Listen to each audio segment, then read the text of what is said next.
Hi, welcome back to Ranj's cafe. ഇന്ന് നമ്മൾ ഉണ്ടാക്കാൻ പോകുന്നത് രസം റൈസാണ്. കുക്കറിൽ വെച്ചിട്ട് എളുപ്പത്തിൽ ഉണ്ടാക്കാൻ പറ്റുന്ന ഒരു രസം റൈസിൻ്റെ റെസിപ്പി ആയിട്ടാണ് ഞാൻ വന്നിട്ടുള്ളത്. വിൻ്റർ സീസൺ ആയതുകൊണ്ട് വയ്ക്കാൻ പറ്റിയ ഒരു റെസിപ്പിയാണ്. നമുക്ക് നോക്കാം എങ്ങനെയാണ് ഉണ്ടാക്കുന്നത്. ആദ്യം 1 കപ്പ് പൊന്നിയരി, പിന്നെ ഒരു 1/4 കപ്പ് സാമ്പാർ പരിപ്പ് അല്ലെങ്കിൽ തൂർദാൽ, ഇത് രണ്ടും കൂടെ ചേർത്തിട്ട് നന്നായിട്ട് വാഷ് ചെയ്യാം. വെള്ളം തെളിയുന്ന വരെ വാഷ് ചെയ്യണം. എന്നിട്ട് ഒരു 10 മിനിറ്റ് കുതിർത്തി വയ്ക്കണം. പിന്നെ ഒരു ലെമൺ സൈസുള്ള പുളി എടുത്ത് വെക്കുക. അത് ചൂടുവെള്ളത്തിൽ കുതിർത്തി വയ്ക്കണം. ഇനി നമ്മൾ രസം പേസ്റ്റാണ് ഉണ്ടാക്കാൻ പോകുന്നത്. അതിനായിട്ടുള്ള കുഞ്ഞുള്ളി,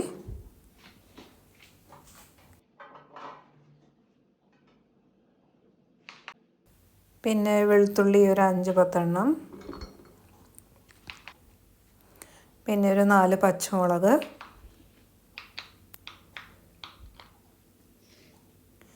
ജീരകം ഒരു 2 ടീസ്പൂണ്, മുഴുവൻ മല്ലി ഒരു 2 ടീസ്പൂണ്, കുരുമുളക് 2 ടീസ്പൂൺ,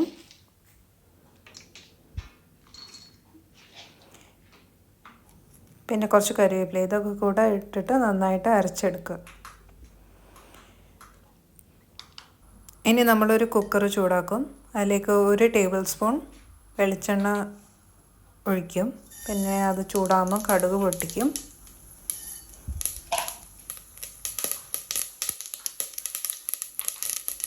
പിന്നെ 1 ടീസ്പൂൺ ജീരകം അതിലേക്ക് ചേർക്കും. പിന്നെ വറ്റൽമുളക് ഒരു 5-6 എണ്ണം,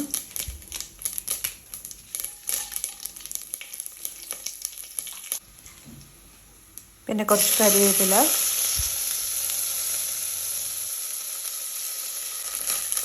പിന്നെ ഒരു 2 ടേബിൾ സ്പൂൺ രസത്തിൻ്റെ പേസ്റ്റ്. അത് ആ അരപ്പ് വേണമെങ്കിൽ നിങ്ങൾക്ക് 1 ടേബിൾ സ്പൂൺ മാത്രം ഇട്ടാൽ മതി. ബാക്കിയെല്ലാം നിങ്ങൾക്ക് ഫ്രിഡ്ജിൽ എടുത്ത് വയ്ക്കാം. അത് ഒരാഴ്ചയോളം കേടുകൂടാതെ നിൽക്കും. ഫ്രീസറിൽ വെച്ചാൽ മതി. പിന്നെ രസം ഉണ്ടാക്കുമ്പോൾ ആ പേസ്റ്റ് എടുത്താൽ മതി.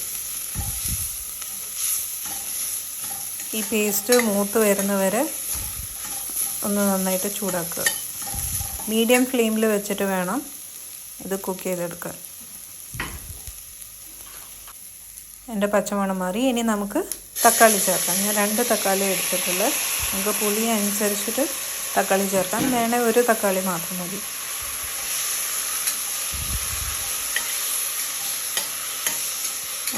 നന്നായിട്ട് വഴറ്റുക. നമ്മൾ പൊടികൾ ചേർക്കും.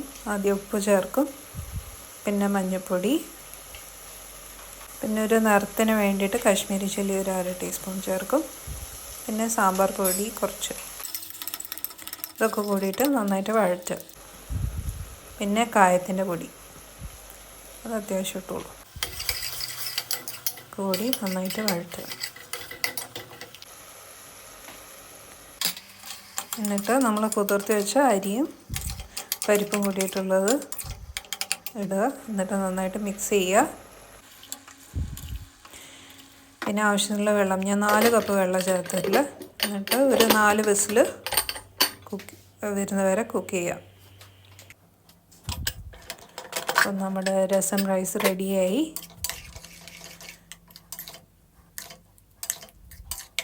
ഇനി ഇതിലേക്ക് പുളിവെള്ളം ചേർക്കാനുണ്ട്.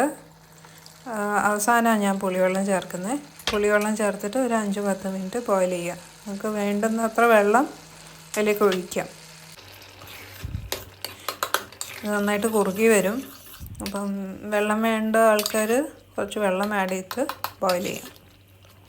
ഇത് അപ്പളത്തിൻ്റെ കൂടെയും പിന്നെ അച്ചാറിൻ്റെയും കൂടെയും കഴിക്കാൻ നല്ല രുചിയാണ്.